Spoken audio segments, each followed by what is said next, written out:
Hello, dear friends. Thank you so much for joining us. We're going to begin in just about 5 minutes. Thank you very much for your patience.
Hello. Hello. Thank you so much for coming. I'm Zalmen Mlotek. This is Eleanor Reissa. Hello. Delighted that you're here. Before we're going to show a little clip that we thought would be of interest. I want to just introduce Eleanor. Eleanor is a playwright, a Tony Award nominated director, Those Were the Days, an actress, a singer, and author. Her Broadway and television credits include Paula Vogel's Indecent, HBO's The Plot Against America, and most recently The Zweiflers, an upcoming German miniseries that won Cannes TV Festival this summer and will shoot season 2 next year. Eleanor was the former co-artistic director of the Volksbühne Yiddish Theater with me, and is currently the host of the Yale University Fortunoff Video Archive podcast, Those Who Were There, Voices of the Holocaust, in its 3rd season. Her most important work so far is The Letters Project, A Daughter's Journey, a memoir published by Postal Press in 2022, about the discovery of long-buried information about her father, a Holocaust fighter whose actual character and true identity was unknown to her. Let's watch this little clip.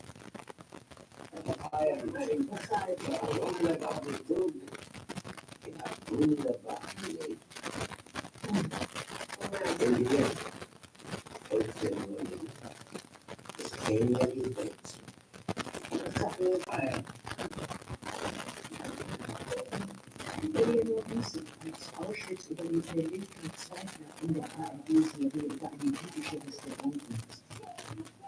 Reissas Familiengeschichte ist fast identisch. Im Filmset keine echte Familienverwirrte Gebürtigen. Ihre Wurzeln hat Eleanor Reissa Schlüsselberg auf eine Stuttgart aufgeschrieben.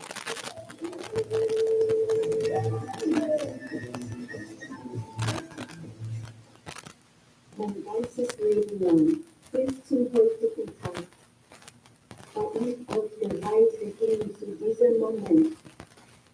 Auch wenn ich nicht wirklich wusste, dass sie mir Bücher in der Sündenstraße 88 stehen würde, den letzten Ort, den mein Vater und seine Familie ihre Heimat nannten.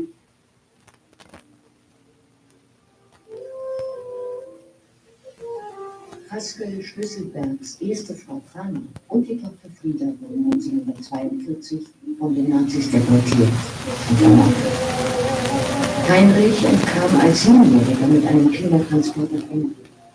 Nun erinnern die Stolpersteine an die Familie.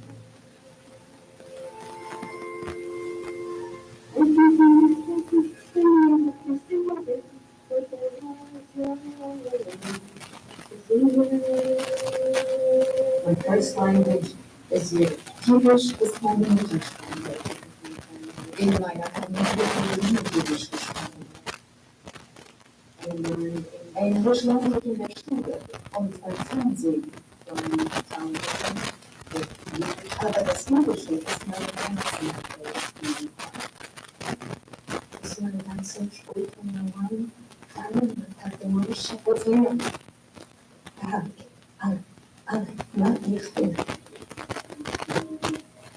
Eleanor Reissa mit ihrem Neffen an der Gedenkstätte Zeichen der Erinnerung am Stuttgarter Mauerfall. Von hier wurden schon ab 1941 mehr als 2500 jüdische Mitbürger in die Konzentrationslager gebracht und fast alle ermordet.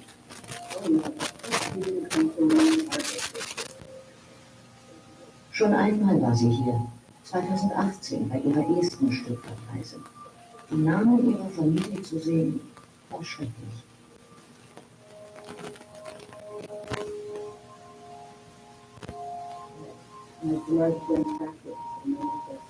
Ich war geschockt. Er hat nie von ihnen gesprochen. Ich wusste nicht, dass ich eine Halbschwester habe, bevor dein Vater es mir erzählt hat.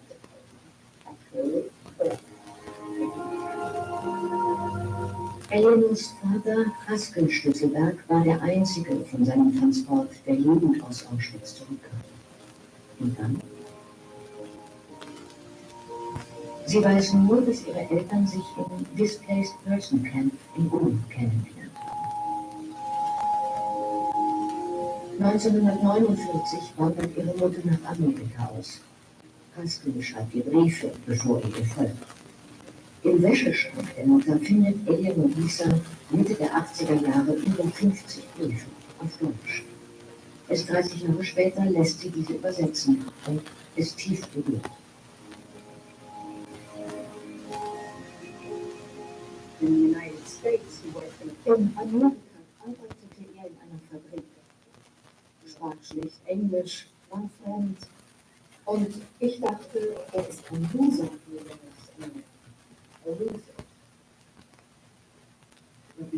Aber diese Briefe auf Deutsch waren so poetisch. Wenn ich Flügel hätte, flüge ich zu dir. Und ich dachte, wer hat das geschrieben? Who wrote that? Who wrote that? My father wrote that? Eleanor Reissa auf Spurensuche in Stuttgart, an Orten, an denen ihr Vater lebte und als Kaufmann arbeitete, wie hier in seinem kleinen Lebensmittelgeschäft. Elisabethenstraße, right? One put in the past. Ein Fuß in der Vergangenheit und einer hier. Es ist so viel. So much, it's always so much. Über ihre Reise in die Vergangenheit hat sie ein berührendes Buch geschrieben. Aus ihrer Sicht waren die Überlebenden keine Opfer, sondern Helden. They had terrible. Ihr Leben war schrecklich. Ich wollte immer über sie sprechen. Ich möchte, dass die Welt weiß, dass es solche Menschen gab. Existed. It's you. It's the secret. Es ella, Asch und Wellen, ich springe.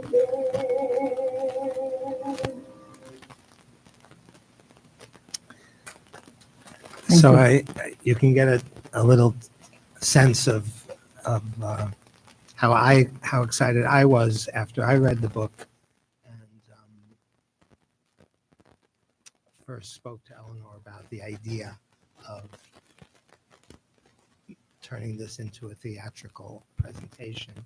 We're here tonight actually because the Volksbühne is sponsored adapting Eleanor's book into a play, and she received the NYSCA grant for that work. And I wanted to read you a little bit of her words from the application.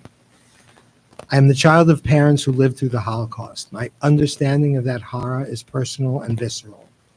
As a storyteller, in one way or in another, I've worked most of my life to expose, describe, and uncover the meaning of that nightmare as it pertained to my family, whose lives were unseen and unrecognized, yet meaningful, unique, and of course, tragic.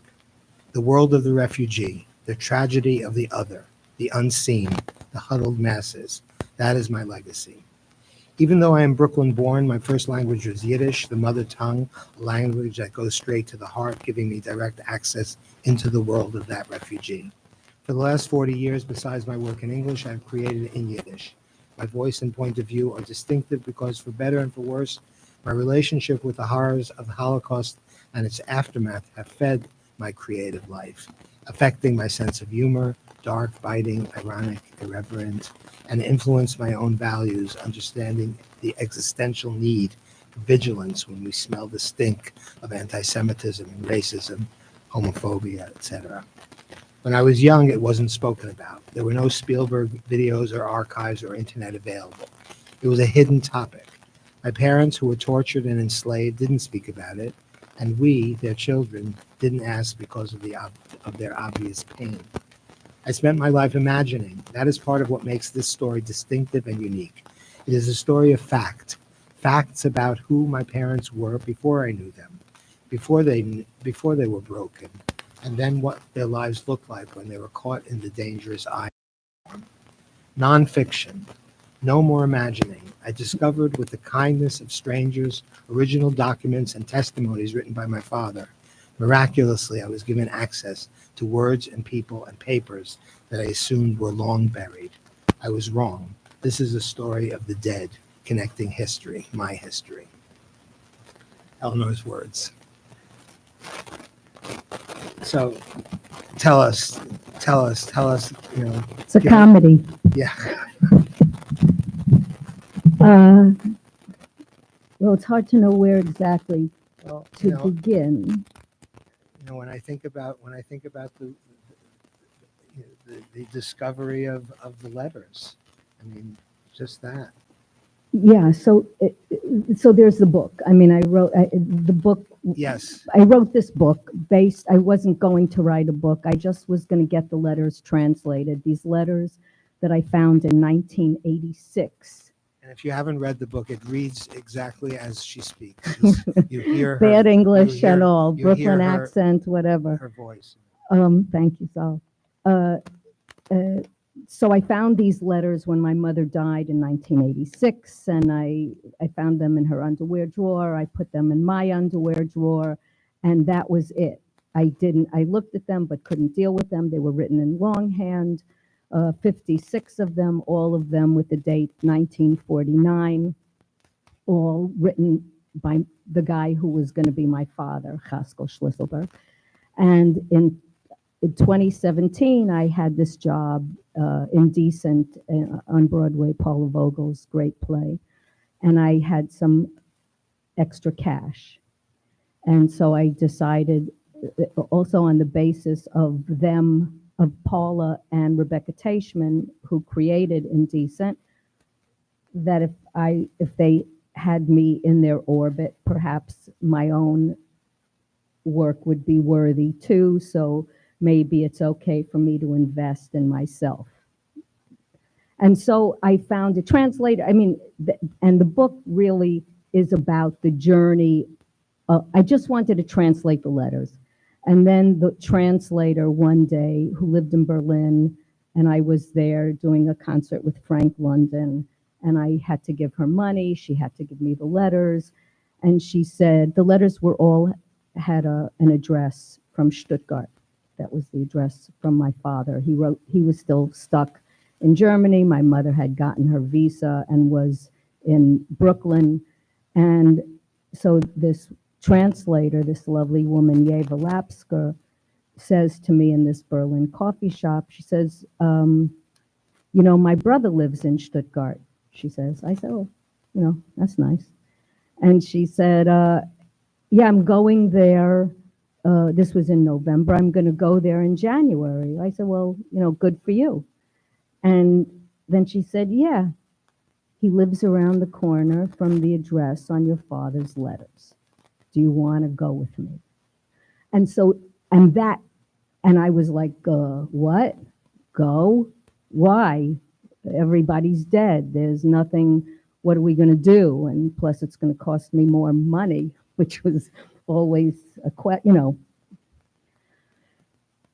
So I went, and ipso facto, or whatever you say, the grave opened up, the manna fell down from heaven. I was blessed with extraordinary wonder of wonder, miracle of miracles, that pieces flew at me from, I'm a pretty disorganized person. I did no preparation.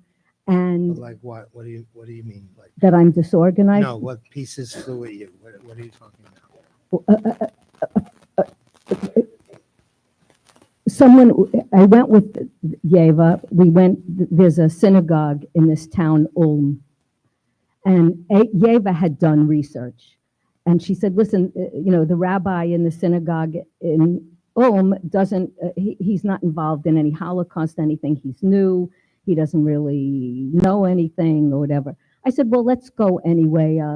We'll meet him. I'll talk to him. And indeed, he was a Chabad guy from Israel that was now in Ulm. And there was no European congregation anymore in Ulm. It was all Russian.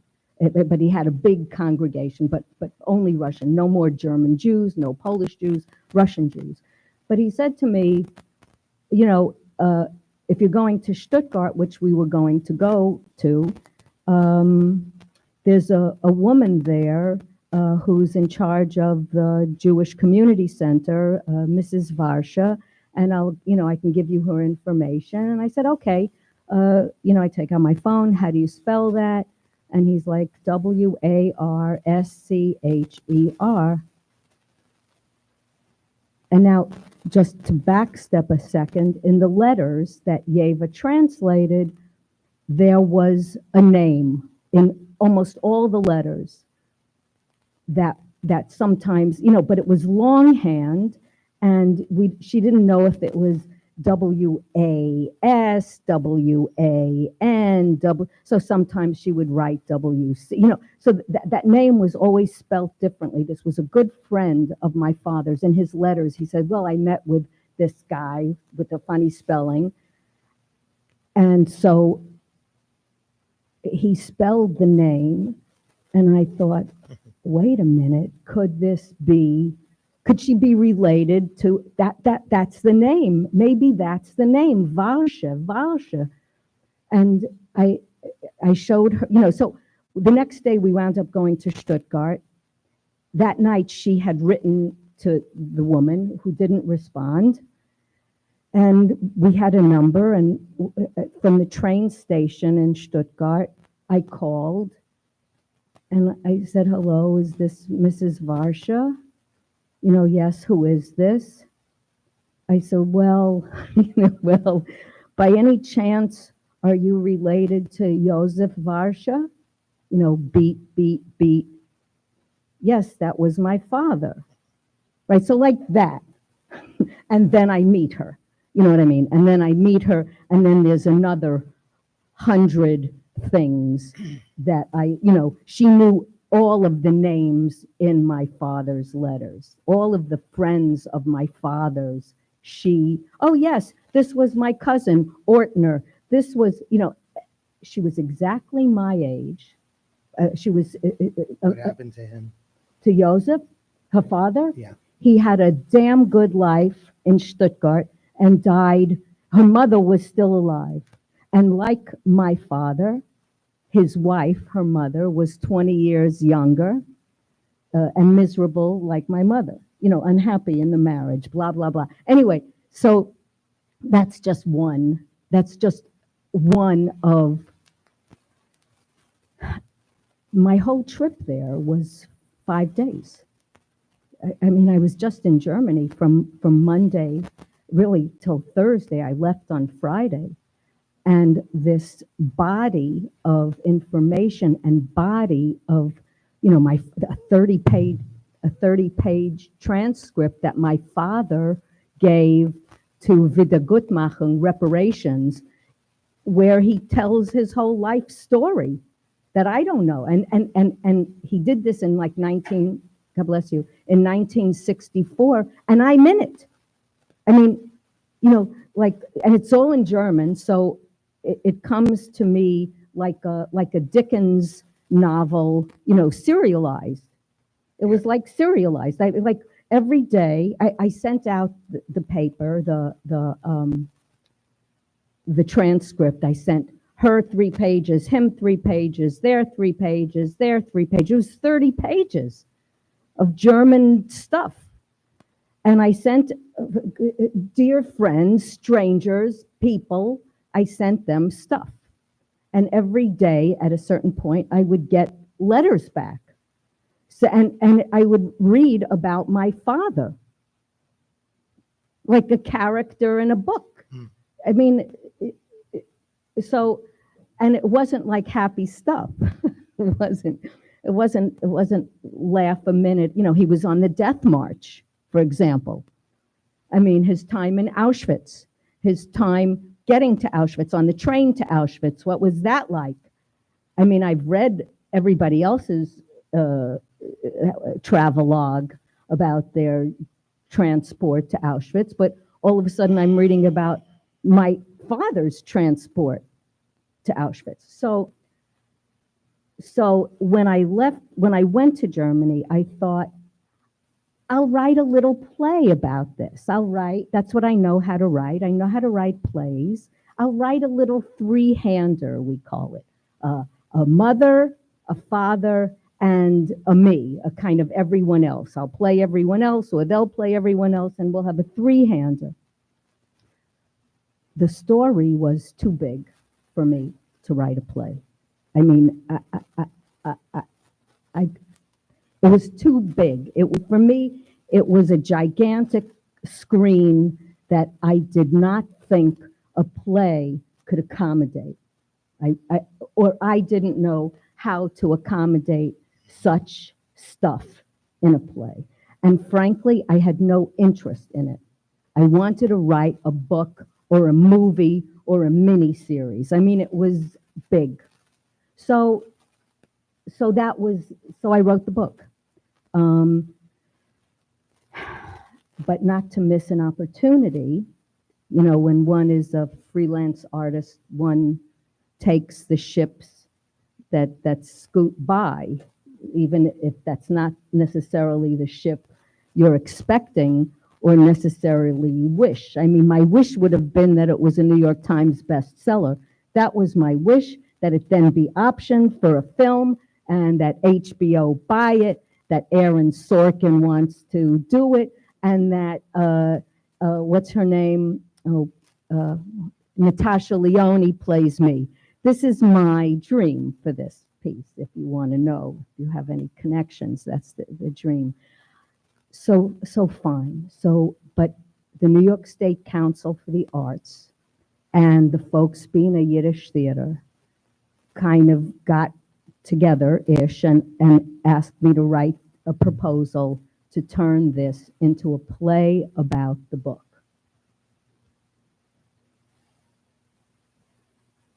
And I tried to do that for the past year. And many things came up, like going to Germany to lay those Stoppelsteine for my father and his first family, and the TV show. So I'm trying to write this play about the book, and as I say, I'm not organized. I work mostly in Word, Microsoft Word, which I hate, but it's the only program I know how to work. But I lose things all the time, and it's really hard to be me. I just want, you know, it's unpleasant. It's unpleasant, which may explain a lot.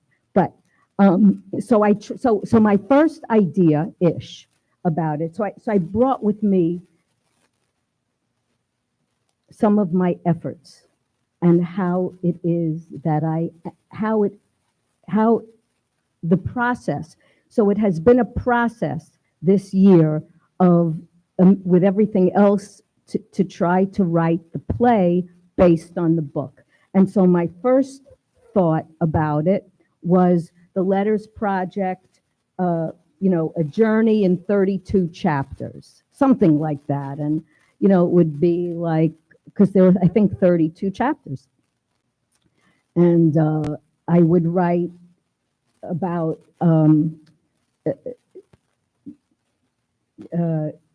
it would be really like the book. I would try to dramatize, like in short, quick little vignettes, right? The whole, that just going down each chapter and trying to dramatize it.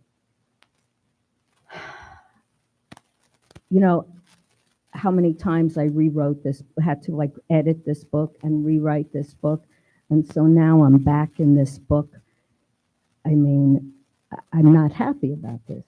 I don't know how. So I copy, select all, copy, paste. And then I cut and add and try to, you know, to do that for each chapter.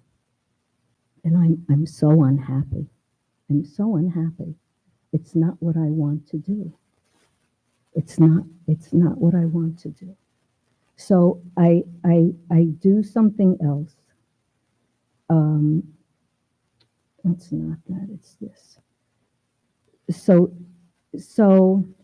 I have to write myself like reminders or notes, like what's the purpose? What's the purpose of this?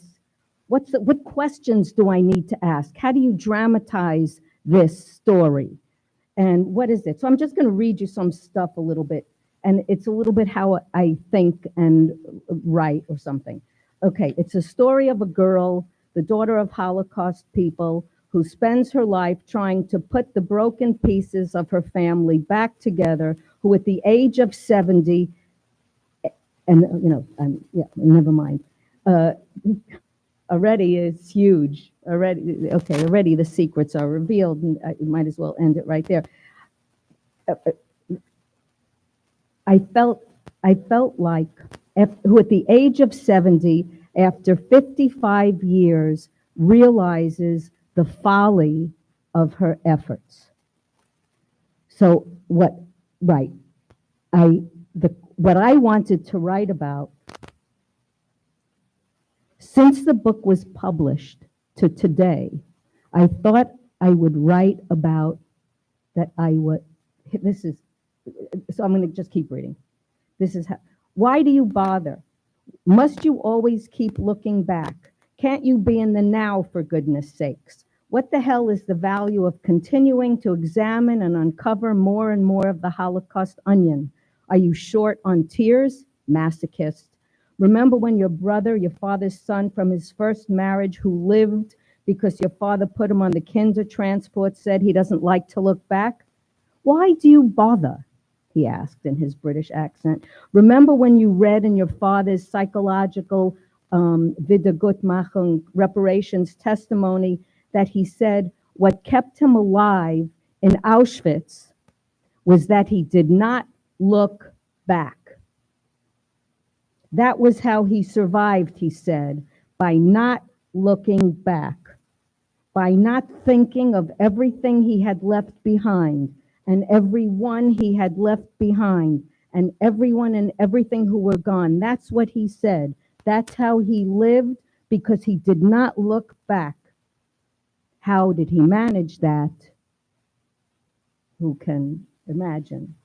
He was critical of those who did not live in the now, whom he felt would not make it through that hellhole. Surviving meant either looking forward or staying abreast of today. It's like the alcoholics one day at a time coping mechanism. So I started to lean into that.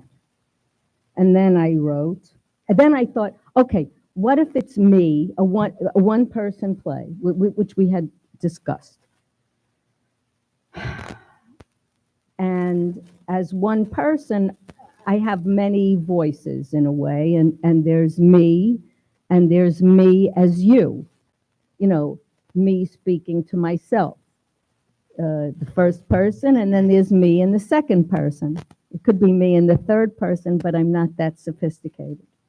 So, when did you know your father was in a concentration camp? When didn't I know?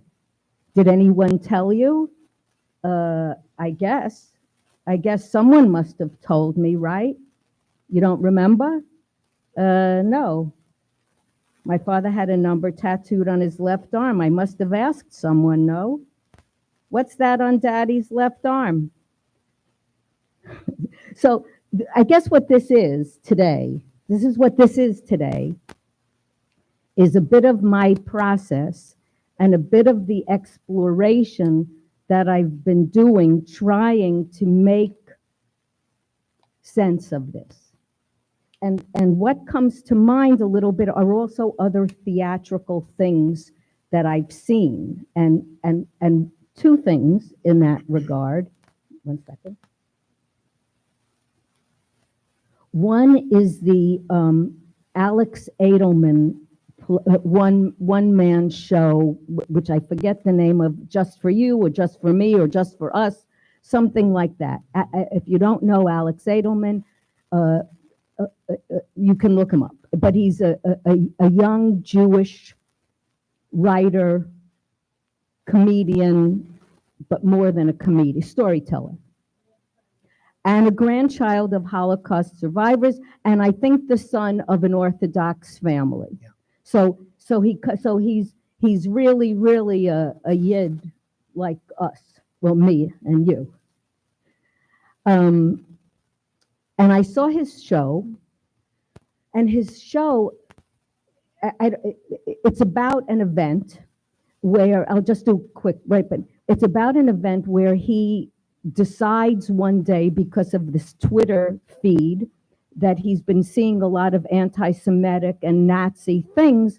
He learns that, and so he's plugged into them in a way because he wants to know what's up with that.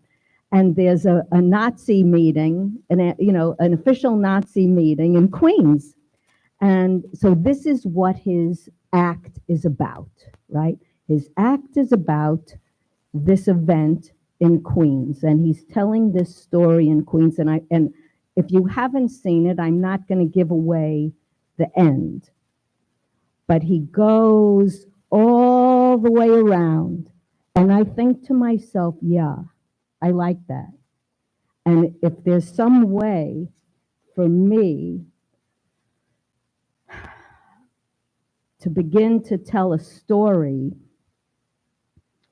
and go all the way around, and then the surprise ending, or the laugh at the end. So that's what I'm thinking. And also, there was a play a long time ago by Hugh Leonard called Da, D-A. And it was a play about my memory of it is, it was with Barney Hughes, and it was a play about a son who was tormented by his father. I mean, a father and son, they were Irish, and this father just tormented the hell out of him. And finally, at the end of the play, the father dies. And the son is relieved. And he's relieved, and he believes that he is going to go on with his life, thank goodness, without his father. And he closes the door of the house, and he starts to walk off stage. And as the lights fade, the door opens, and the dead father, just follows him across the stage like a leprechaun, and you know that he's not going anywhere. And so that's what I think. That's what I think I want. That's what I think.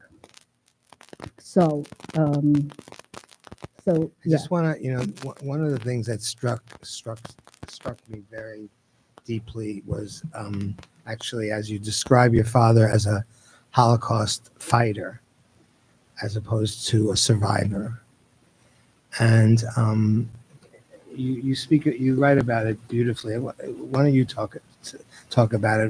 Why how you saw him, how after this whole revelation. okay, but I want to come back to this. I don't want to forget. You'll take me back to this, because toward the end of the book, toward the end of my, the book is written like this, like a day-to-day thing. I don't get ahead. I don't know tomorrow in the book. I just know that this is what happened today, and I didn't know the plethora of things that I'm going to discover. So la la la la la, oh, I have a sister, la la la la la. Oh, he was on the death march. Oh, they knocked his teeth out. Oh, and it was just every day was a different something. So by the end, by the last days of writing the book, I, and the things that happened toward the end of the book, the time, was this transcript of my father's that was translated. That comes kind of at the end of the book, sort of. And within that is his time in Auschwitz, what he did to stay alive, when they hit him, when they whipped him, when they punished him, and then the death march, when they hit him, when they starved him, when they froze him, and when he dreamed of his mother. He says this in the transcript. He talks about that he dreamed of his mother one night toward the end. He didn't think he could make it another day on this death march, appropriately named. And he says his mother told him in his dream that he should run away, that he needs to leave this thing. And so the next day he remembers this, and he sees an opening, an opening in a canal, and he runs to the opening and thinks about his mother. My mother said I should run away. He runs to the opening, and of course it's already filled with Jews, and they find him there and they beat the hell out of him. But the point of that to this is he fought, he fought. He didn't survive. He fought how to stay alive. That you could call him a fighter, you could call him a struggler, but he wasn't a survivor, in my opinion. You want to call them survivors, kol hakavod. It's fine with me. I don't, how you choose to deal with this is your own personal thing. But for me, and he, he spoke about being on the train, on the transport, and he said, that the babies were crying, and next to him was a woman who spit into the mouth of her child because there was nothing to eat or drink. So she spit into her child's mouth. And I thought, this is surviving? No, she's fighting. She's fighting for the life of her child, for herself, for the last minute. So that was, but it took me, it's not like I knew that. It just like the whole thing sort of added up piece by piece. It was very deep for me. And for me as well, growing up, my father was, his family was murdered, but he survived the war in Auschwitz. We grew up around survivors. That was my parents' group. So, but of course, so when I read Eleanor's description of how she saw her father, it made so much sense to me, because I thought about all these people that I had seen, and these were strong people. These were people who were determined, who made under unspeakable circumstances, got through this, this period. But I used to think, for example, like the Meads, Vlatka Mead, that they were the fighters, that the people who were fighters were the people who were in the forests. They were the fighters, and my father was lucky. I don't know, you know what I mean? He was not in the same group as them, but he was in the same group. They were all they did different things. Yeah. They fought in different ways. The woman who spit into her child's mouth, but I never saw it that way. Irina Klepfish's father, all these people that fought the Germans. Those were the only people I thought of as fighters, and it was a relief for me, and it was quite empowering to me to think that and then it turns out that my father was the only guy from his transport to Auschwitz to return alive. When I think about, a new generation, people completely removed from this, I think about that characterization. I think how important it is to put it into that kind of Yeah, me too. Me too. It's really made my life. Uh, I'm stronger for it. I'm more. and that's why it's important. That's why, it's not just another Holocaust story, right? That's why it's, it resonated and resonates to me. So So, Lane, I just in that. okay. So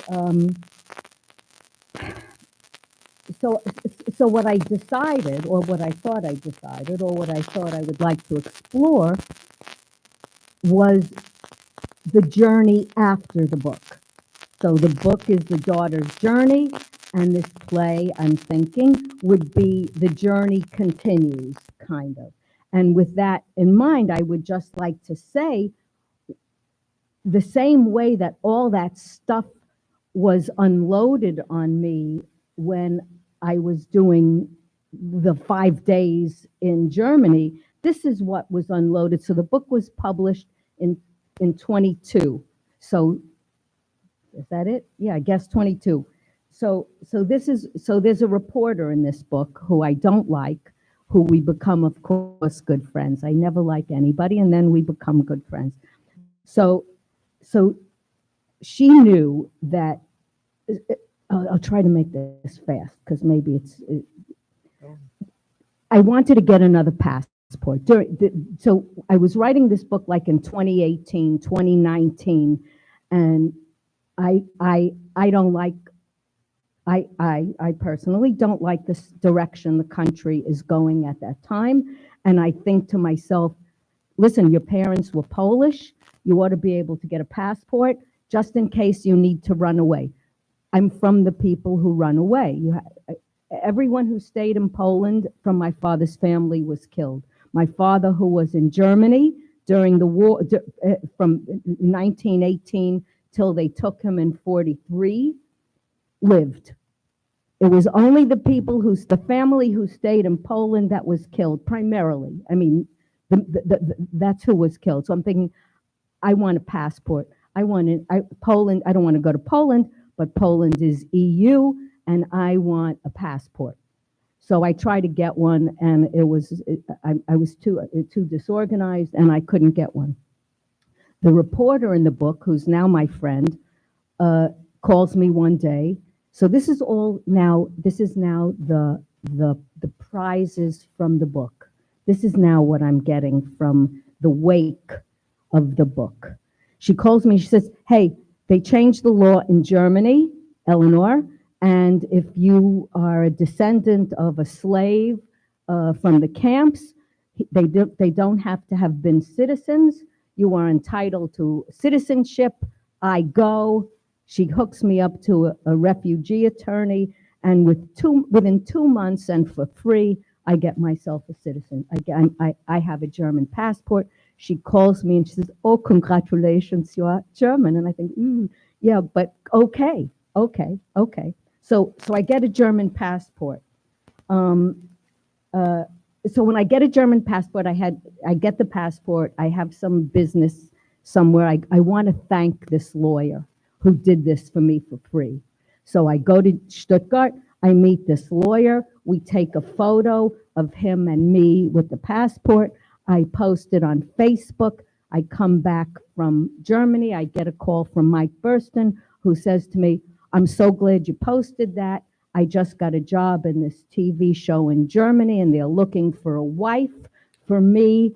And thanks to the photo of you in Facebook with the attorney and the passport, I recommended you. And so I auditioned for the Zweiflers, and I get the job, AKA 3.5 months in Berlin, the biggest job I've ever had. The more screen time, if you add every bit of screen time I've ever had and multiply it by 3, it ain't this. So I have this great part in this great job that wins. I go to Cannes Film Festival. I have a dress and shoes, and it's nice. So further, right? So we go to Cannes, fine. I have this TV show, great. I get an agent in Germany. I now have an agent in Germany. Because I have an agent in Germany, and the show is in Germany. You can see it, everybody watches it. It's a huge hit. I go to a restaurant in Germany and I'm recognized. I mean, here, Gunisht mit Gunisht, where I've been my whole life, and I'm in Germany for 5 minutes, and are you in the Zweiflers? Yeah, you're so good. You know, great. So, and so because of the Zweiflers and because of the reporter, I am able, so I have this half brother in England, and that's where this story takes off, actually. So I have this my father had a son who was sent on the Kindertransport in 1938 at age 7, who I didn't know about until I was 14. So this is part of the problem right now. This is part of the challenge. There's so much history and there's so many threads, and how do you tell, and look, of course, always, what do you leave out? That's a genius. That's what Michelangelo leaves out that makes him great. So I have this half brother, my father's son, who I met when I was 14. So there's all these list of things happen to me. But I'm friends with my half brother, who is very British, who I'm kind of the only Jew he knows and has known, if you can imagine that, right? He's 92. He took the name of the people who took him in 1938. My father went to get him in 1949, and he didn't want to go with my father. Broke my father's heart, and my father came to America alone, married my mother. They had me a couple of years later, and they divorced. Schrecklich. A schrecklich life, both of them.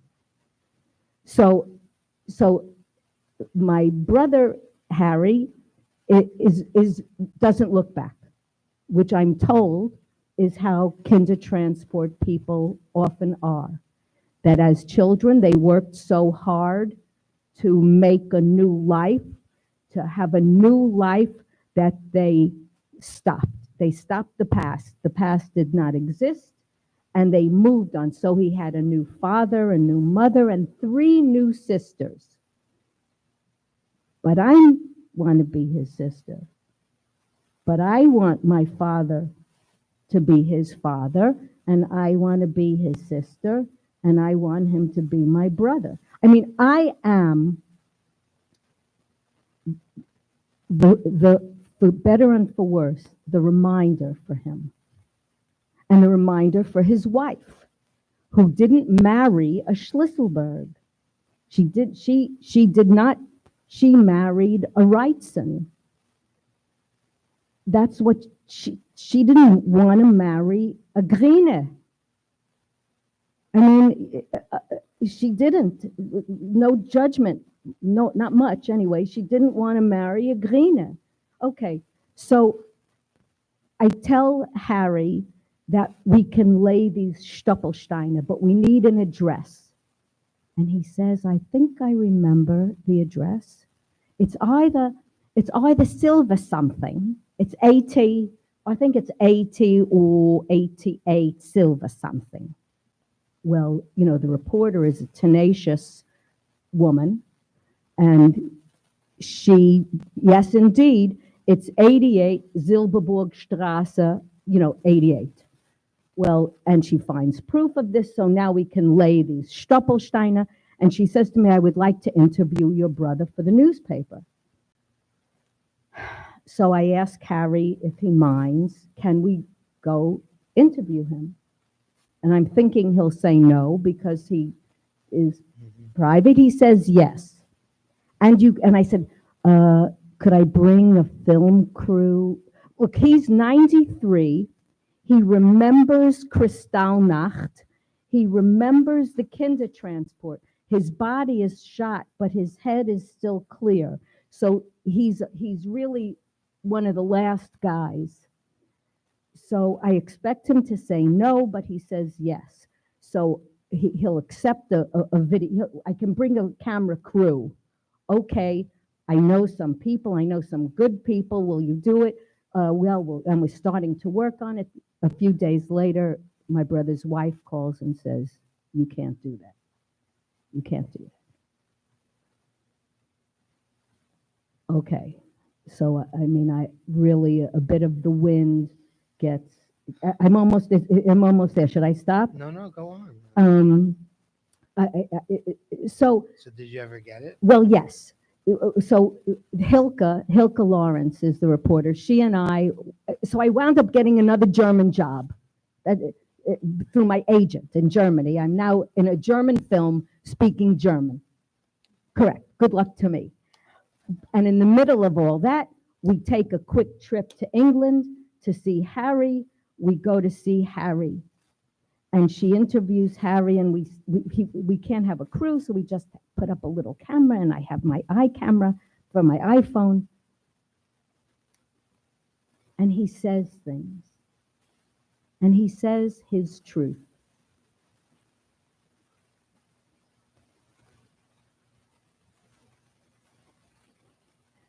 And it's a truth that I really don't want to hear. It's a truth. You know, the truth is that his father was Roger Wrightson. His mother was the mother. His sisters are Mary and Anne and Joan or whatever. And, you know, Hilke asks him, well, who told you that your family was dead? How did you find out that your family was dead? And he said, well, nobody told me.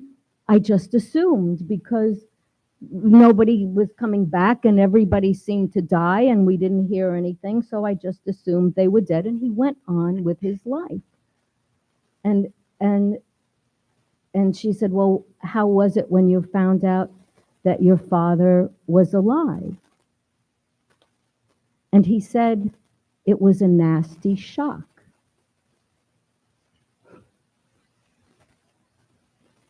And that kind of, you know, that just laid me out.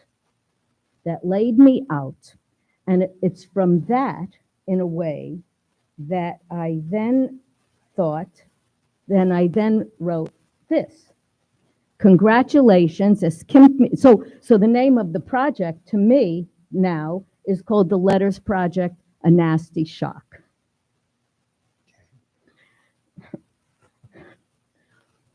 Congratulations, es kimmt mir a Mazel Tov, which means I deserve your congratulations. Yes, I'm changing my life, turning over a new leaf, a new chapter. I'm retiring.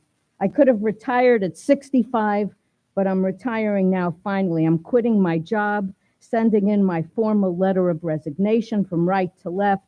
I am resigning from the Holocaust. Goodbye and good luck.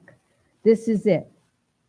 Don't let the door hit you in the tuchus on the way out. Geniet gepisht. Come on, enough is enough, no?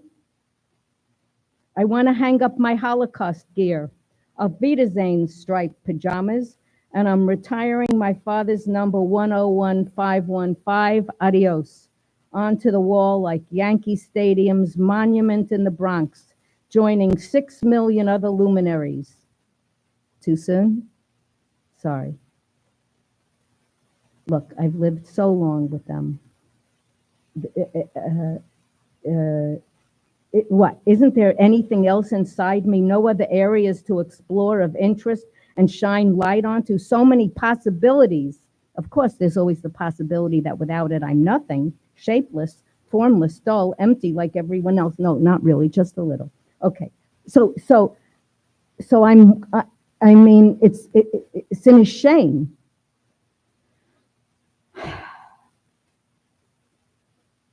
But I mean, I can keep going a little. Look, abrachmonis, which means have sympathy. I don't mean for them, I mean for me. I've been schlepping my family's suitcases all my life, at least since I'm 10, for goodness sake. Auschwitz father, refugee mother, kinder transport brother, they check all the boxes, a full deck, and that's not even the tip of the iceberg. Friends, it isn't even my luggage. Can you imagine that I've just now realized that? I've been dragging these valises filled with black and white photos and papers and bones and rocks for 7 decades. That's nearly 100 years. I have my own suitcases.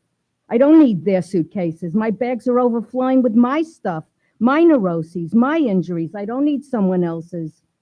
I had hoped that somebody would tell me I was done, but nobody said anything. Oh, except one of my ex-boyfriends a couple of years ago, a high wasp from New England. Aren't they all from New England? Anyway, a kind of smart guy, handsome. He said to me one day, "Can't you just take the Jew out of your equation? Can't you just get over it? Put it away? Don't you want to see who you would be if you just took the Holocaust out of your story?" When he said that, I thought, oh my God, he's the biggest asshole I ever met. What a dumb guy. Take the Holocaust out of my story? I couldn't imagine it. How could I do that? Who would I be? But now I kind of see what he was going for. I'm ready now. I'm sick and tired of the Holocaust package, and my life is almost done. So if not now, when? Okay? Okay, so let's try it. Who would I be without the Holocaust? Okay, blah, blah, blah. Oh, and then, this is terrible, I wrote this, but I'm just telling you and the millions of people who are watching. No, maybe I'm not going to say it because I can't. You're not allowed to do that. Okay, for me, always there was the Holocaust. I was born into the Holocaust. A mere 8 years after it was officially over, before people realized, for me, always there was a number. I was born into the number. It's like I confused identities. No, I don't have a number. My father had the number. But it's like heirloom diamond earrings passed down to the next generation. Anyway, so that is so the premise then of this in my mind is I do have to tell a little bit about my father and a little bit about my mother and a little bit or a lot about my brother, actually. But like Da, the play with you, Leonard, I can't be done, of course. I mean, the Stoppelsteiner event comes up, and other events come up. October 7th came up. The new regime is coming up. And in the area of truth, recently, when I was thinking I'm done, because the thing with my brother, I just thought, what am I doing? For who do I have to do this? Why do I have to do this? I get an email from somebody in Germany who says, Eleanor Reissa, I have some information about your father. And that's kind of how the play ends. Mm-hmm. I'm just telling you, that's, because it's yeah. So that's sort of, that's kind of what I'm thinking, Well, we're getting to the point where we're going to kind of wrap things up, but I just want to say for me how exciting it is for me to hear the process, where it lands, how it lands, we will see. But I when I think about this subject and being and it being expressed in your unique way, I'm excited about what it could be, and yeah. I wonder if there are any questions or any comments or any thoughts about it from anybody here. If not, we'll sing you a song. We'll sing a song and we'll go home. Oh, and also if anybody wants a book, they're $20 and I'll sign them. Yeah, or not, is nicht. You can also get it from the library. I just would like you to read it. You don't have to buy it. And there's audio. I do the audio.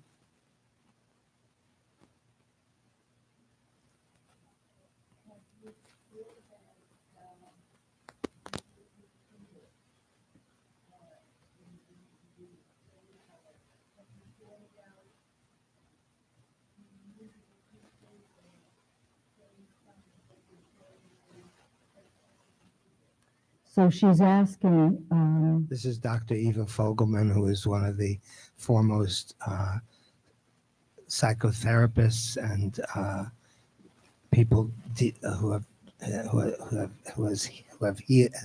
has healed and has given hope to thousands and thousands of survivors and their children. So the question is, have I thought about musicalizing this, basically? No, I haven't, in part because it's not really, I mean, writing, maybe for an opera or something, but I haven't really thought about it. You can think about it, Zalmen. There'll be a nice thing for you to think about. But it's not really finished. I mean, it's not really in my wheelhouse. It's hard enough to write a play, which I know how to do, or a book, which I know better how to do. But to write new, one could take, Freeling and other songs. I don't know why only Yiddish necessarily. I mean, I said that, you didn't. So, but writing music, it's just outside of my wheelhouse. But I'm happy to be introduced to people who want to do that. I'm happy to work with someone who wants to do that, but that's not something I know how to do. Yes.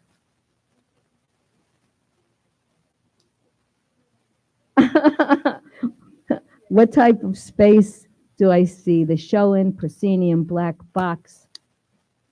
I'll tell you what I need.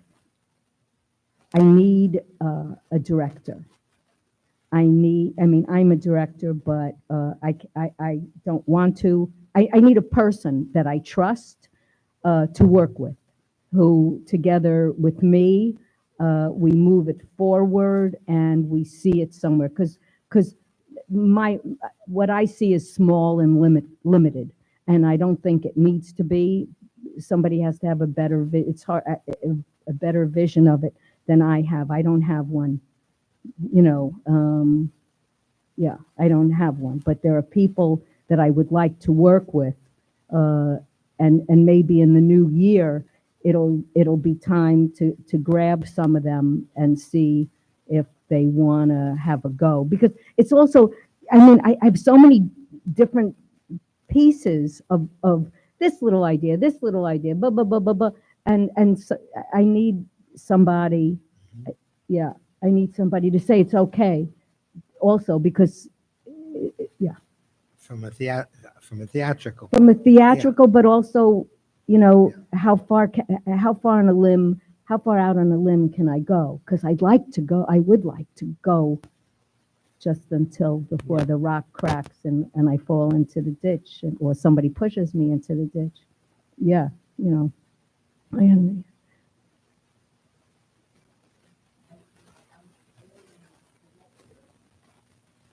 I think Nebuch, I think his director died.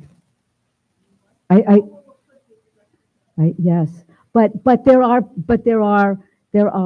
many, not many, but a few people that I'd love to start working with on this.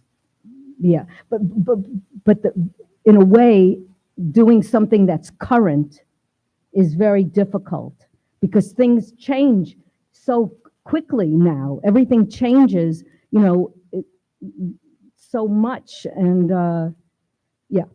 and does it have to be true? No, it does not, probably. But it's an interesting question. There are more questions than answers, and maybe that's what it's about too.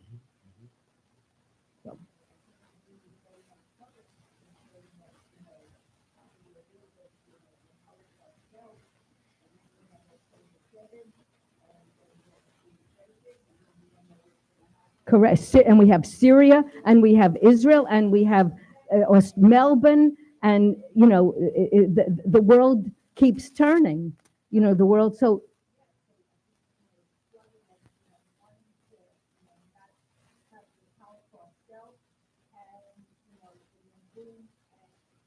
it keeps. Yes. Yeah.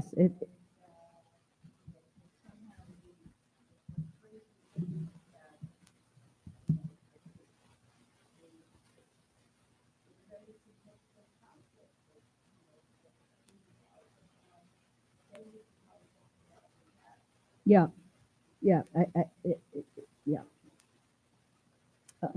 Shall we thank everyone, Zal, Yeah, and give it? I want to, yes. You go. Yes, I want to thank Eleanor, first Oh. of all, for sharing a little bit of this process. It's really in the early stages, as you hear, but I think it's exciting to hear the process, and as she, as you struggle with all these threads and all these amazing threads and how it all comes together. Verves, who knows? But yes, another person, a director will help. A good editor, somebody, right? But since the piano is here, I can't. Eleanor and I met 100 years ago. When we were two. And it was our love for Yiddish song that brought us together. So I thought it would just not be an evening without us. A tune. So we're going to sing a tune. Because it's in the book. It's actually in the book. The poem from. I thought it was in the book. Oh no, it's in this book. It's Wer kennt die Schönheit von who can, and it's a poem by Moshe Leib Halper, and that's been put to music, and the English words are, who can grasp the deep beauty of the sea? Who can see the light shine from your eyes and not have their heart burst with joy and not have their heart burst with sorrow? You, my longing, you. There's another verse that's not in here. I just have to think of the translation. Why do I miss you so? Tell me. Not a day goes by, not a night that I don't think of you, that I don't dream of you, my life, my love, my longing. The music is by Ben Yeoman.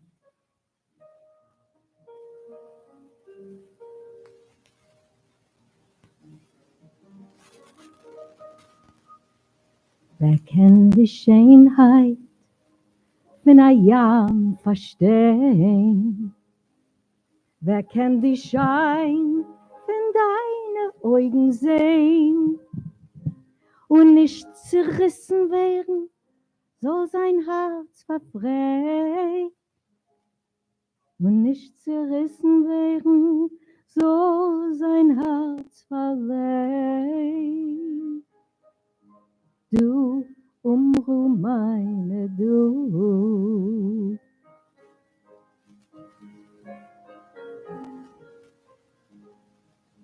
Verwusst denk ich, azoi noch dir so. Es geht doch nicht weg, a Nacht, a Tag. Nur ich tracht von dir, und nur ich träum von dir. Von dir, von dir, du Leben meins, du Herz in mir. Du, meine du. Du, meine du. Du meine, du.